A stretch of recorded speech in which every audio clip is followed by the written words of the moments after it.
All right, well, hello and welcome to my YouTube channel. Like, share, subscribe as always. Ladies and gentlemen, Ranjit Bajaj, the man on a mission. The man who very much wanted right now, because just before this, I believe he was on air with another interview. I'm pretty sure there are 10 more lined up because his under-13 team in Sweden has created history by winning the Gothia Cup. So first of all, a huge congratulations to the man. And Thank you so much. Thank you so much. Thank you so much. Here it is. Here it is. Here it is. Love it.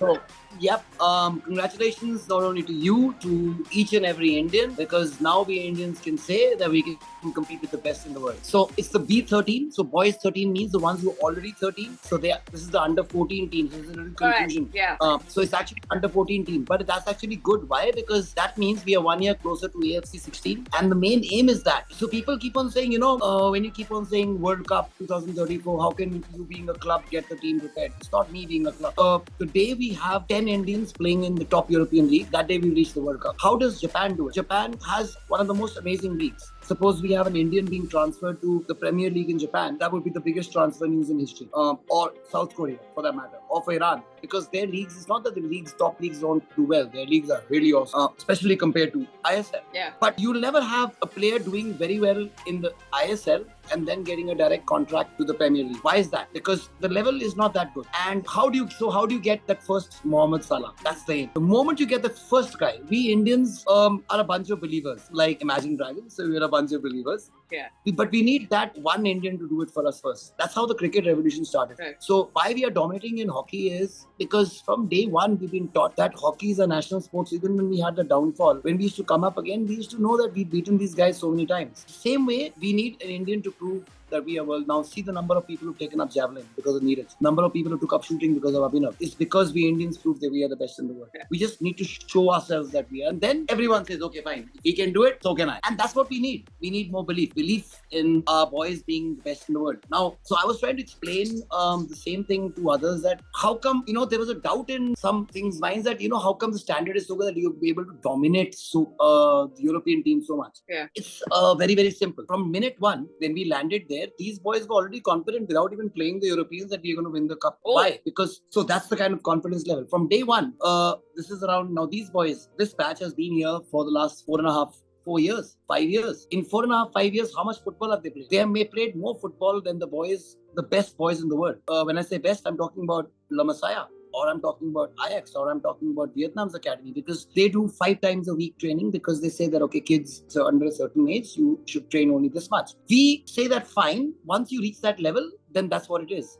But when you're talented, you don't need to work hard. And how do you beat talent? By working harder than talent. Simple. So the talent is working 2 hours a day, you work 4 hours. So what did we do? We worked 7 hours a day with these kids. Morning, evening, morning, evening. They used to get up at 4 o'clock in the morning, have a 3-hour session, then go to school, come back, again have a 3.5-hour session. And every single day, eat, breathe, read. So eat, breathe, sleep, repeat, eat, breathe, sleep, repeat. So proper food. That's why I want people to go and see their photos and their videos of the MENA Cup. They're 90% all the same boys. See how small they were and see their growth in the last 1 year. So it's not about Indians' growth, man. You don't feed Indians, you don't feed anyone, they will not grow. See, our main growth stage kab hota hai life mein? Between the ages of 6 and 14, 15. That's when we really grow as human beings. That is when we need the maximum nutrition. And what happens in India is our boys don't start playing professional proper sports till the age of 13, 14, 15. By that time, their growth is done. It's not that you're going to give them more food that time and they're going to grow exponentially. But imagine if they get proper food from the age of 6 and 7, and they train twice a day, and they have the world's best facilities because they have a gym at their doorstep, they have a pool at their doorstep, they have a sports psychologist working with them all the time. At this age, imagine that. And then they have a diet and nutrition guy working with them. Then they have a strength and conditioning. They've got 4 strength and conditioning coaches. So the kind of things we are doing for these boys at this age, and who do they play against? Practice matches. So whenever they play tournaments, I never allow them to enter under 13s or under 14s. They always enter under 18s or under 19s. So these boys have played the under 17 Punjab League. The same boys, and they won it at the age of 14. So this is the kind of level they're playing at.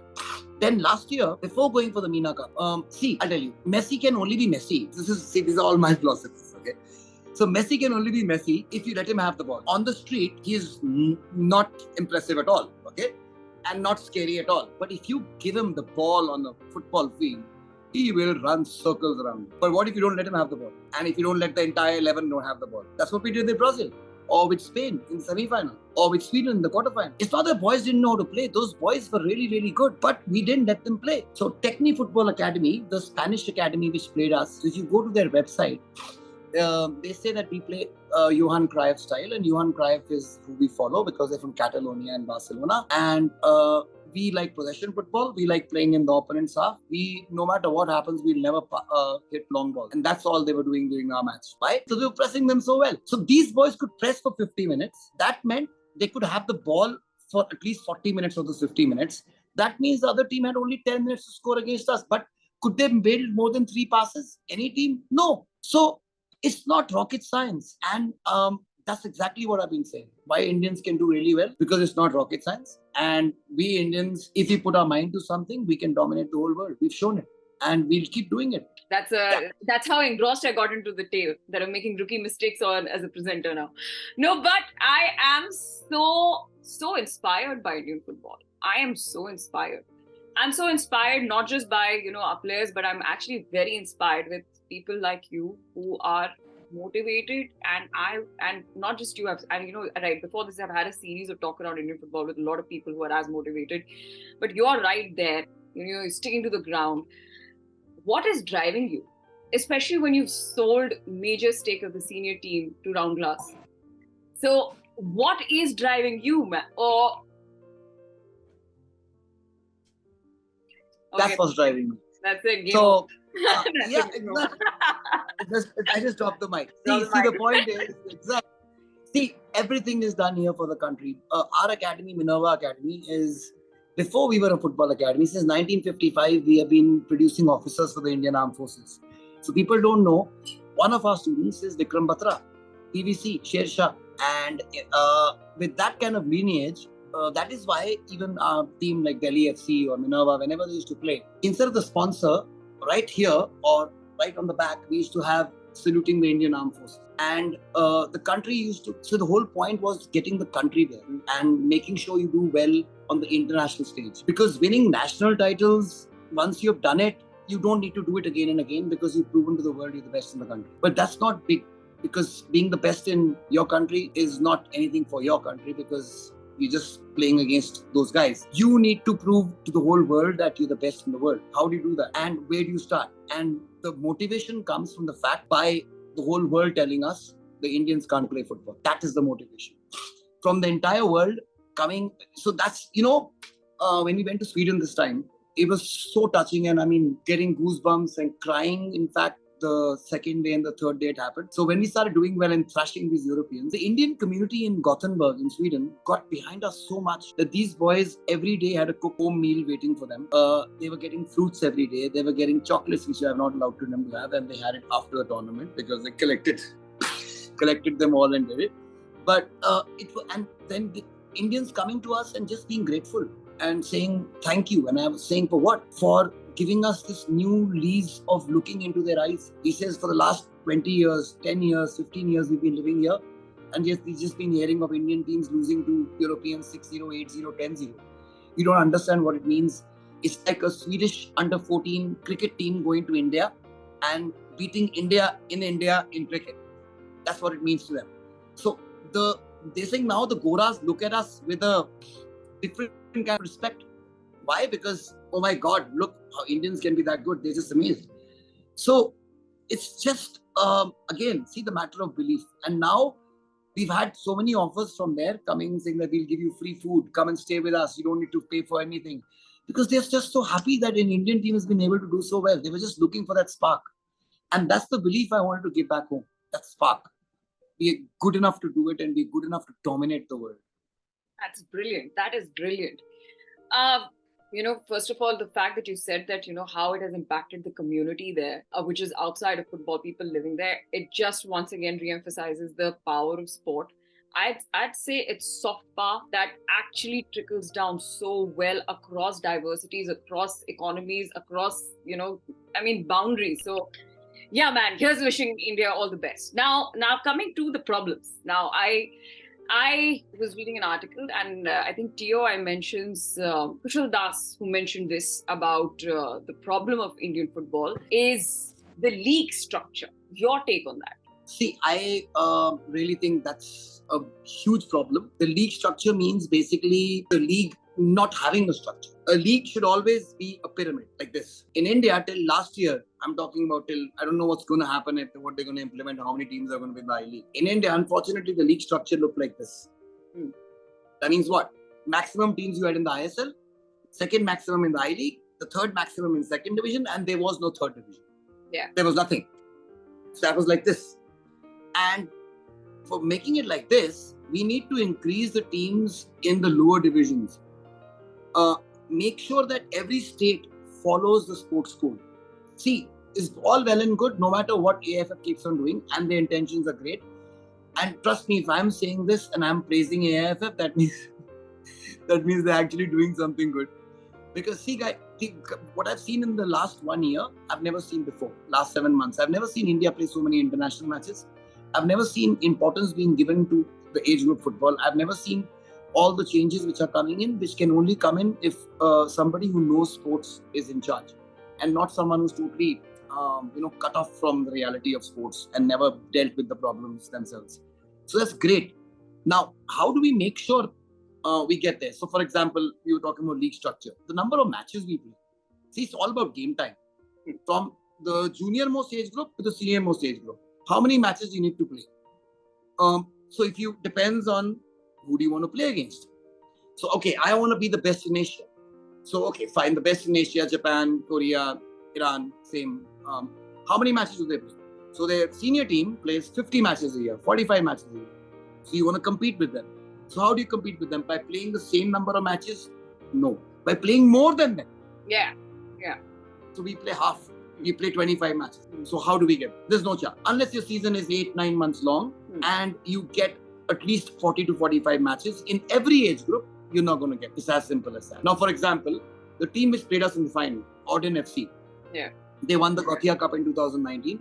This was a European tour, which they do every year. So they went to the Dana Cup in Denmark just before coming to this place. They won that. They went to the Helsinki Cup in Finland. They won that. And this was the third cup they were participating in. And they had reached the final after being unbeaten in 19 matches. So imagine if I had that money, I also would have brought back 3 trophies for India. And those trophies were mine, my country's. Why? Because we were the best team out there. But they were richer than us. And that's why they were able to go there and get more game time. And it's not only Auden. How many Brazilian teams took part here? Over 40. How many English teams took part here? Over 120. How many German teams? Over 135. So look at their pool. Even if one player from each of those teams is good enough, look at that. And here you have only one Minerva. So that's where the problem is. The number of matches at high quality opposition and the number of teams who are actually investing in youth. So structure has to be always based, like, for example, the Premier League. In the championship top 10 teams can beat the bottom 10 teams of Premier League any day, and vice versa, because that's how strong the championship is. The Premier League is strong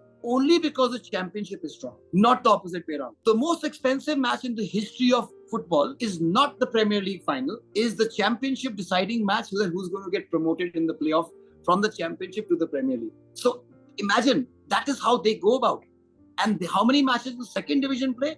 So if the Premier League is playing 36 matches, they play around 48, 49 matches a year. That's just the second division, the championship. So we need to increase the number of matches. And for that, you need to be helping clubs to make sure that they increase their subsidy, you give them money so they can travel. Because expecting no broadcast revenue, in fact, forget about broadcast revenue. In the I-League, clubs are paying AIFF to broadcast their matches. Whereas, and even in the ISL, by the way, there's no broadcast revenue. In the Premier League, or any league in the world, 90% of all club revenues come from broadcast. And in India, that's not there. Yeah. Exactly. So how are clubs ever going to break even or make money or get their facilities up? Or for example, ISL clubs, if they start getting broadcast revenue, they'll invest in juniors. Right now, they're already in the red by losing 30 to 40 crores a year because there is no money coming in except the little sponsorship which they get. Okay. Now, since we are, first of all, you mentioned that AIFF is doing a good job, and also the big news that has come out today that under 23 is going to the Asian Games. Yes. We were all talking about it. We lit Twitter on fire. This is a victory for all of us. Yeah. Especially for you, Ridhima, for not only you, for your entire community of social media influencers, and especially the guys who are talking about it. This kudos to you guys, because you made it go viral. You made people talk about it. You showed us again. This is again an example not for India, but for us football fans. That if we really want to get behind something and we want something, we get it. That is the power. That even though cricket is number one, we were the most trending topic for the last 7 weeks, 7 days. Simple. That's the power of Indian football fans. So imagine if we really want something, if we get together, we do get it. Yeah. Now we fought for our rights, and we have to do it every single time now, because this is not only just today's victory. We have to keep getting these victories and fighting for our rights, because now they're listening. Earlier, no one used to listen to us. Now they're listening. Why? Because we're getting results. We're getting results. If Exactly. That is the point. Yeah. So if in these three tournaments we were not treble winners, that means imagine saying that India are treble winners this year. Yeah. So that's what we did. We won 3 international tournaments. Yeah. And if we had not done that, no government would listen to us. No fans would be after the team for supporting. This is all because of the goosebumps of Ma Tujhe Salam and Vande Mataram that day. India. It's written back. So yes, a huge victory for India. I mean, but now we've got performances to give, not just at the Asian Games, but the Asian Cup as well. But talking about your plans with your new Delhi FC and the fact that it'll be in the I-League in 2023, what are your plans around it? Since the pre-season's been on, been totally focused on the Gothia Cup. Yeah. And that was a great thing, because now I don't feel that I did something wrong at all, because that's where the focus should have been, as it is. Now we're going for the Durand Cup. Unfortunately, there are only 4 I-League clubs taking part in the Durand Cup, and all the ISL clubs are taking part. So, and we are going to be one of them, the I-League clubs. And last time we took part, Delhi FC, we've taken part once earlier, 2 years back, when we had I just taken over the club. And that time we were a Delhi State League club. We were not even champions of Delhi. We had just been promoted from the 2nd division of Delhi into that. And we had Bengaluru FC, Kerala Blasters and Indian Navy in our group in the Durand Cup. And we drew with Bengaluru FC 2-2. We almost beat them 2-1, and then they scored in the last minute 2-2. And then we beat Kerala Blasters, and we eliminated both the ISL teams, and we were the ones to be in the quarterfinal. So that was when we were a 4th division club. Yeah. Now imagine, and that time we were saying again, who are we? Champions. This time also, same thing goes from the senior team to the junior team. Who are we? Champions. We always go for the title. Indeed.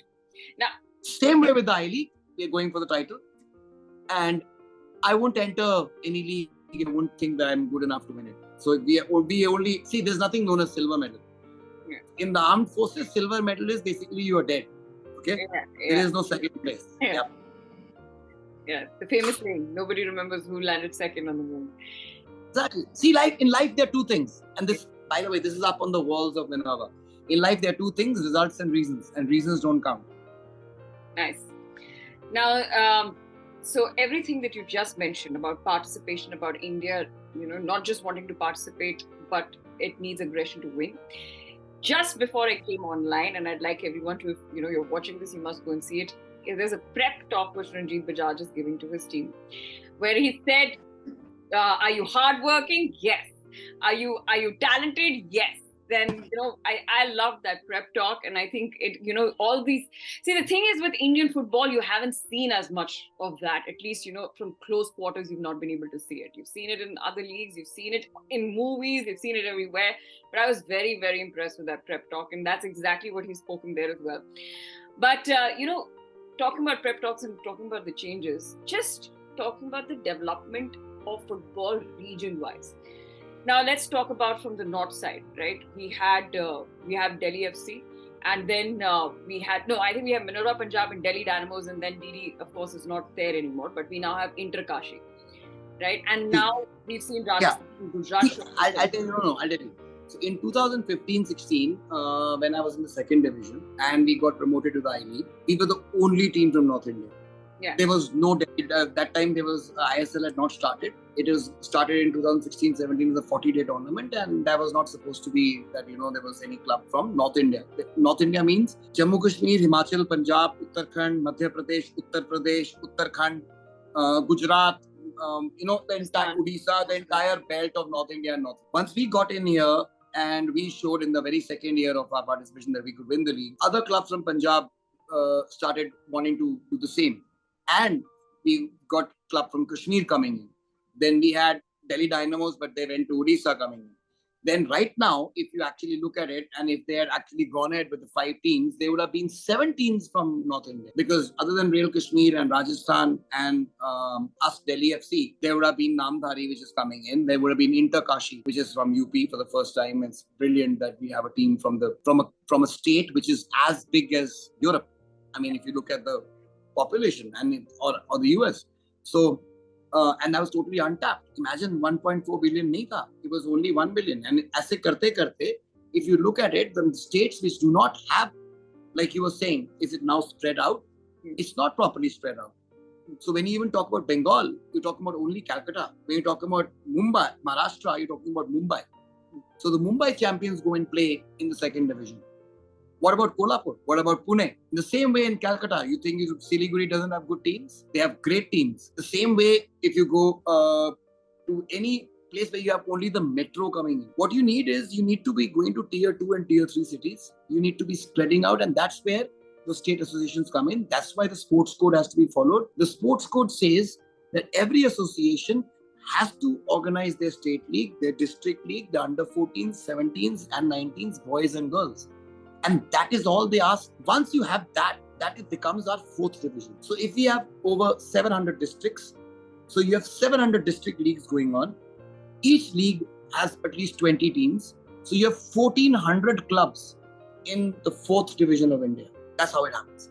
Then every state district champion goes into the state league, and each state has 20 teams. There's 20 into 30, so 600 teams there. Then each state champion goes into the 2nd division, like what they're saying now. And then comes the I-League. So हमारा ISL हो गया बहुत अच्छा, and we fought for I-League, ठीक है, promotion relegation हो गया, 2nd division भी हो गया. The most important I say is the 3rd and the 4th, because we are not reaching down to the exact 1.4 billion people. I think we select our team from around 200 million. Why? Because actually it's only northeastern states plus Punjab plus Goa plus little pockets of Bengal and Maharashtra and Kerala, and the total population of all these states, if you put together, is not more than 20 crores. Okay. Now, I was actually speaking to Boryada yesterday, and I was asking him from where does football in India go from here, and at what point is football? Like where do you see football right now in the country? He said we are at a cusp. We are at a cusp. How much do you agree with that? I totally agree with him. We are at an inflection point. Now it can happen. It can go either way. It can become a China or another Vietnam, because you have a time where you can now explode if you do things the right way. Earlier it could not happen because there was no leadership and there was no structure. Now at least there's a structure coming, and there's proper leadership at the top who are thinking about the country's success as their own success. That means not they're attending meetings, but if India gets a better ranking, they take pride and they say it out loud. Okay, we've got 99 today. We've got under 100 today. So it matters to them. Yeah. So when that is happening, if they now focus on the juniors the way they've been doing on the seniors, we'll go a long way, and we'll do it fast. See, instead of always focusing on trying to get foreigners in, it's a very short-term fix, because then you're not actually developing your own football. Yes, you might get to the World Cup 2 years, but you won't sustain it long. What you need is a factory of producing players, so you get to the World Cup again and again and again and again and again. Japan, South Korea, Iran, again and again and again and again. It's not these 3 countries will go to the World Cup every single time. Why? Because the structure is great. Whereas do we have that in India? Cricket, we don't need to even think about it. Yeah. We'll get to the World Cup every single time for the next 100 years. And we can have a test team and a one-day team and a T20 team, and all can be world champions. Absolutely. Why? Yeah. Why? Every district. Yeah. Every district is covered. Grassroots. Tremendous. Imagine. So we are not harnessing the potential of our 1.4 billion. Yeah. We are not a 1.4 billion team. We are a very small numbers team. If we become a 1.4 billion team, we are a behemoth, we are a juggernaut. We can't be stopped. Imagine if there are 100 Minervas all over India doing exactly what I'm doing. Imagine you have 100 into 20 of these, or 2,000 boys of this standard to choose your under 16 team from. I'll share something with you, all right? I've never shared this before. When I first came to audition for as a sports presenter, I remember I was doing it for hockey. And a producer told me that, Ridhima, India is not a sports-loving nation. India is a cricket-loving nation. You think that has changed? You think it's time to change this team? Yes, and it is. It's changing. I'll tell you why it's changing. See, did this survey, and this was around 6 years back, and this was just done in Chandigarh. Okay, so we did a survey of around 3,000 kids in school from the ages of 5 to 10, 10 to 15, 15 to 20. What's your favorite sports? 15 to 20, and this is 5 years ago, 80% was cricket, 10, 15% was football, and 5% others. Then we went to 10 to 15, it became 50% cricket, 50% or 40% football, and 10% other sports. So you have Moment you went under 10, it became 90% football. The kids who are growing up with the new generation, they don't want to be world champion in a sport which is played by 10 nations. They want to be a world champion in a sport which is played by 205 nations. Yeah.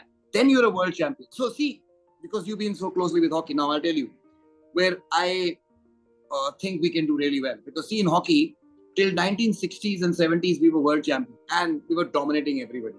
Okay, 9 Olympic gold medals. So by far the best team in the world. Then came the downfall. By the way, till 1960s and 70s, we were dominating football. We were the best in the Asia till 1960s. And we were beating France and Uruguay till 1970s. Then they had already won World Cups. So we were there. Then what happened? Then every sports science and grounds came in, and technology and infrastructure and diet and nutrition didn't become a skill-based game. It became more athletic and team-based and muscle-based and technical, science-based. Yeah, exactly. Science. Yeah. Yes. And then in India, why did hockey go down? Because there were no turfs. They started from a ground, it started becoming a turf game. There were only turfs. So from 1980s to 2000, we nosedived. From 2000 to 2020, right now, we have 5,000 turfs in India. 5,000 hockey turfs. Where are we? We are back to the top 5 in the world. We can now beat Germany, Spain, Italy, 5-0, 4-0, 6-0. Not even think about it. It's another day at office for us. Now, just see, Ridhima, the countries which do well in football somehow do well in hockey, except India. So let's see the countries which do well in hockey in Europe. England, Spain, Belgium, Italy, Germany, Holland. The countries which do well, Australia, New Zealand, in Asia, Korea, Japan, in South America, Argentina, Uruguay.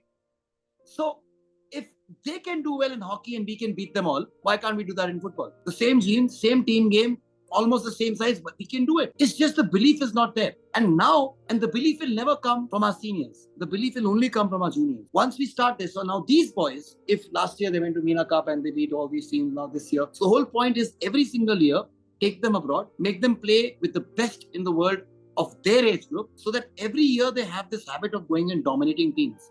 So when at 18 or 17 or 16, when they'll go and play Korea for the first time in the AFC, they will not even think about it twice because they've beaten Brazilian and Spanish teams. But if for the first time in under 16 you take them and say, okay, go play Korea, oh my God, you'll never have the team thinking that we'll beat them. They'll always be thinking, ki humne kitne nahi khane. Whereas if an Indian under 16 hockey team goes and plays Korea or Germany also, wo kya sochte hain, kitne marne hain. Correct.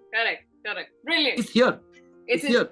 It's all here. All right. How, before I let you go, how deep will we go in the Asian Cup? Very good question. So now another movement needs to come, which was started and it went pretty well, and we might just get some fruit there. But remember, we will only do well in the Asian Cup if Igor is given proper time with the camp, with his team. Why did I do so well in the Gothia Cup? Because I had 6 months of solid practice and we went and beat the world. 6 months, morning, evening, we were just preparing for the Gothia Cup, nothing else. The name of the WhatsApp group was Gothia Cup. Everybody was just prepared for it. They just knew about it.